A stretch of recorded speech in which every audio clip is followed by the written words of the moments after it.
नमस्कार, मैं राघवेंद्र पाल एक बार फिर से आप सबका स्वागत करता हूं। आज बारी है लॉस्ट स्प्रिंग के क्वेश्चन आंसर की। लॉस्ट स्प्रिंग चैप्टर में ऑलरेडी डाल चुका हूं। अगर आपने नहीं देख पाया है तो ऊपर आई बटन पर क्लिक कर लें या फिर डिस्क्रिप्शन बॉक्स में चले जाइए, दोनों में लिंक अवेलेबल है। चलिए आगे बढ़ते हैं। आज मैं अपने खजाने से यानी अपने नोट से 9 क्वेश्चन इस चैप्टर से लेकर आया हूँ, एक प्रैक्टिस राइटिंग लेकर आया हूँ। तो एक एक करके हम क्वेश्चन आंसर को पढ़ते हैं। बड़े इंपॉर्टेंट क्वेश्चन आंसर हैं। एक बार बस 10 से 15 मिनट दीजिए, वीडियो को देखिए और अपने दिमाग में एकदम बिठा लीजिए और गजब की तैयारी करिए।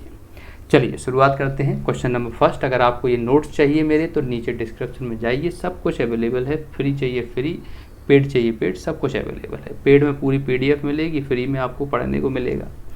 पहला क्वेश्चन ही पूछा जा रहा है कि साहेब जो है वो गार्बेज डंप्स में यानी कि कचड़े के ढेर में क्या ढूंढ रहा था, और ये साहेब नाम का जो लड़का था वो आया कहाँ से था। तो साहेब के लिए चाहे रुपी मिल जाए कचड़े के ढेर में, चाहे कॉइन मिल जाए, उसके लिए तो गोल्ड ही था यानी कि सोना ही था। तो गार्बेज डंप्स में उसे जो भी मिलता था वो उसको सोने के समान था। He is in Seemapuri. कहाँ रहता था? सीमापुरी में। कहाँ है सीमापुरी? आउटस्कर्ट्स ऑफ दिल्ली, दिल्ली के बाहरी किनारे पर है। Neighbourhood of the author, author के पड़ोस में है। अब साहेब की बात करें तो साहेब कहाँ से आया था? बांग्लादेश से आया था। कब आया था? 1971 में आया था अपनी मम्मी के साथ। 1971 में युद्ध हुआ था, युद्ध की वजह से सारा तहस नहस हो गया था। सेकंड क्वेश्चन ये पूछा जा रहा है कि जो ऑथर है वो बच्चों को क्या बोलती है कि ये जो फुटवियर है वो नहीं पहनते, इसके क्या कारण है? तो 2 कारण बता रही है। पहला कारण तो बोल रही है कि इन लोगों ने बना लिया ट्रेडिशन कि हम नहीं पहनेंगे चाहे कुछ हो जाए, है ना। ट्रेडिशन इसलिए बना लिया है उससे उनको मतलब भीख मिल जाए या फिर लोग ये समझें गरीब है। दूसरा ये बोल रही है कि एक excuse, it is an excuse, मतलब एक एक्सक्यूज बन चुका है कि वो लोगों को दिखा सकें कि वो नेवर एंडिंग पॉवर्टी में है, यानी कि कभी गरीबी ख़त्म ना होने वाली हो, ऐसा वो दिखाना चाहते हैं। तो 2 एक्सक्यूज बताए गए हैं। क्वेश्चन नंबर 3 कह रहा है कि क्या साहेब हैप्पी था यानी खुश था टी स्टॉल पर काम करके? तो बिल्कुल खुश नहीं था। पहले वो खुद का मालिक था, भले ही कचड़ा बीनता था लेकिन था तो मालिक। अब दूसरे के यहाँ काम कर रहा है, अब कनिस्टर उठा रहा है ना, लेकिन है नौकर, राइट। तो देखो साहेब जो था वो बिल्कुल खुश नहीं था टी स्टॉल पे काम करके, क्योंकि अब वो खुद का मास्टर नहीं बचा था, है ना। अब उसके चेहरे से वो केयर फ्री लुक जो है वो हंसी चली गई थी, केयर फ्री लुक चला गया था। पहले वो क्या करता था? प्लास्टिक बैग लेके चलता था अपने कंधे पर, लेकिन वो बैग उसका खुद का होता था। अब वो क्या ले जा रहा है? कैनिस्टर ले जा रहा है, लेकिन ये जो कैनिस्टर है वो उस आदमी से रिलेटेड है जिसकी शॉप है, यानी कि वो किसी का नौकर है। उसके लिए वो स्टील कैनिस्टर जो है वो ज़्यादा हैवी है, किससे? प्लास्टिक बैग से, क्योंकि स्टील कैनिस्टर किसी और का है, नौकर है, और प्लास्टिक बैग उसका खुद का था। क्लियर हो चुका होगा। आगे बढ़ते हैं, क्वेश्चन नंबर 3 की बात करते हैं। What makes the city of Firozabad famous? ऐसा क्या है जिससे फिरोजाबाद फेमस है? तो आप सबको पता है कि फिरोजाबाद बेंगल्स के लिए फेमस है। तो ये जो फिरोजाबाद है वो फेमस है ग्लास बेंगल्स के लिए, यानी कि कांच की चूड़ियों के लिए। ये सेंट्रल इंडिया में आता है और ग्लास ब्लोइंग इंडस्ट्री, है ना, यहाँ पर बहुत सारी चूड़ियों के बाज़ार मिल जाएंगे, चूड़ियों के मार्केट मिल जाएंगे। कई मजदूर हैं जो चूड़ियों का काम करते हैं, इसीलिए फिरोजाबाद किसके लिए? चूड़ियों के लिए, खासकर कांच की चूड़ियों के लिए फेमस है। नेक्स्ट क्वेश्चन ये पूछा जा रहा है कि आपको वो हैजार्ड्स बताने हैं, वो परेशानियां बतानी हैं जो ग्लास बेंगल इंडस्ट्री में लोगों के द्वारा, मजदूरों के द्वारा फेस की जाती हैं। तो अब ना पूछो तो ही अच्छा है, बड़ी समस्याएं हैं। जैसे ज़्यादातर फिरोजाबाद में हर फैमिली जो है वो एंगेज है किसमें? उसी बिजनेस में। कौन से बिजनेस में? ग्लास बेंगल्स यानी कि कांच की चूड़ियों के बिजनेस में। ग्लास बेंगल्स की जो बिजनेस है उसके बहुत ज़्यादा समस्याएं हैं, परेशानी है। जैसे छोटे बच्चे हैं वो अपने पेरेंट्स के साथ डार्क में अंधेरे में बैठते हैं, है ना, वो पॉलिश करते हैं, बेंगल्स की वेल्डिंग करते हैं। इस प्रोसेस में वो कभी कभी अपनी आईसाइट यानी कि आँखों की रोशनी भी खो देते हैं। और क्या, बिल्कुल काम करना पड़ता है उन्हें, धूप उसमें रोशनी के सामने काम करना पड़ता है, धधकती आग में काम करना पड़ता है, तो आंखें खो जाती हैं। इस इंडस्ट्री में वो काम करते हैं नियर द फर्नेस यानी भट्टी के पास। भट्टी जानते हो ना, जिस पे भयंकर आग जलती है, वहाँ काम करना पड़ता है जिसका टेम्परेचर हाई रहता है, तो हेल्थ के लिए बड़ी डेंजरस है।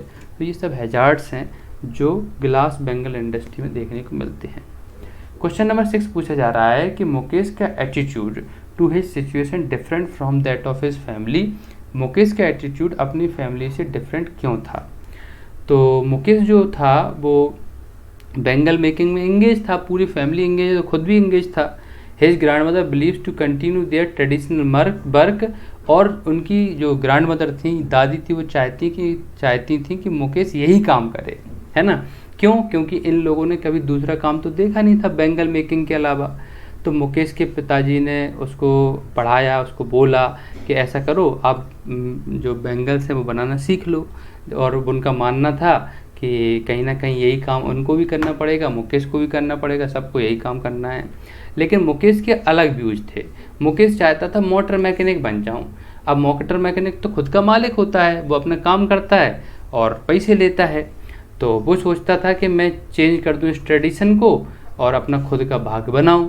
इसीलिए उसका एटीट्यूड जो था वो डिफरेंट था, किससे? अलग से, दूसरे फैमिली मेम्बर से अलग था, है ना।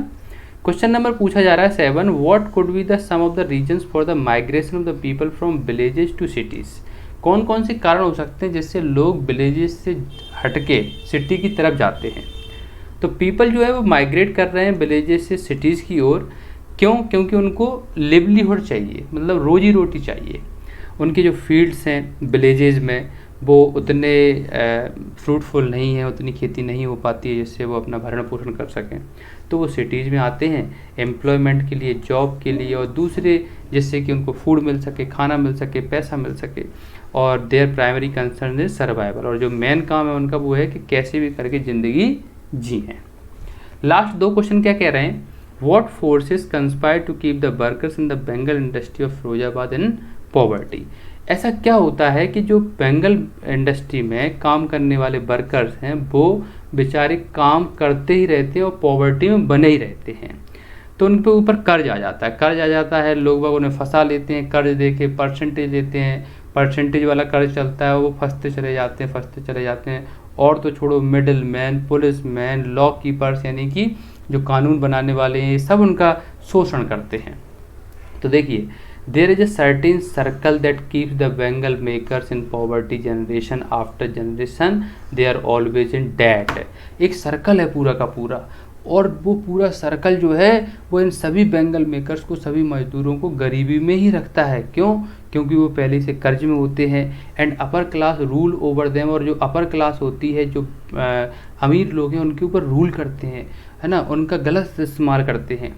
These forces are money lenders. अगर हम सर्कल की बात करें तो इसमें मनी लेंडर्स हैं, मिडिल मैन हैं, पुलिस मैन हैं, लॉ कीपर्स यानी जो कानून संभालने वाले जैसे वकील वगैरह हैं वो सब, ब्यूरोक्रेट्स हैं, जो अधिकारी वगैरह होते हैं वो ब्यूरोक्रेट्स हैं, पॉलिटिशियन यानी कि नेता भी इनका शोषण करते हैं, सब कोई करता है।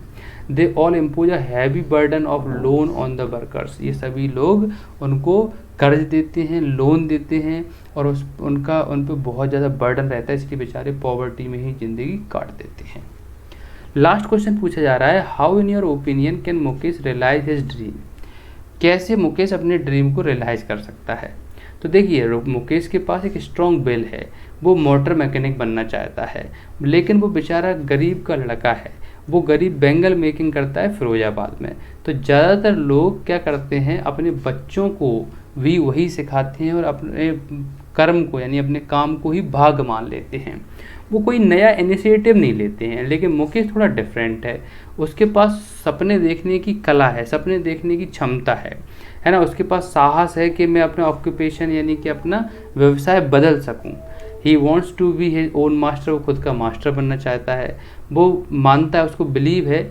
और एक प्रोवर्ब बड़ी फेमस है कि where there is a will there is a way, जहाँ चाह है वहाँ रहा है। इसीलिए मुकेश भी चाहता है कि मैं बदलूँ, है ना। तो he seems to be perform in his decision, इसीलिए वो अपने डिसीजन में बिल्कुल सही है कि मैं मोटर मैकेनिक बनना चाहता हूँ। Patience, determination and hard work will help him realise his dream. अब उसके अंदर पेशेंस है, डिटर्मिनेशन है, हार्ड वर्क है, वही उसके सपने को पूरा करेंगे। क्लियर हो चुका होगा। प्रैक्टिस राइटिंग में खुद प्रैक्टिस करना। Why should child labour be eliminated and how. Child labour यानी कि जो बच्चे काम करते हैं होटल्स में, ढाबे पे, इनको तुरंत एलिमिनेट यानी ख़त्म कर देना चाहिए और कैसे कर देना चाहिए, इस पर अपने खुद के विचार लिखें। मैं आशा करता हूँ कि आपको 9 के 9 क्वेश्चन समझ में आए होंगे और आप प्रैक्टिस राइटिंग ज़रूर घर पे करोगे। मैं देखने तो नहीं जा रहा हूँ, लेकिन हाँ, विश्वास है कि आप ज़रूर करोगे। इसी के साथ मैं राघवेंद्र पाल आपसे विदा लेता हूँ। बहुत बहुत धन्यवाद। Thank you very much.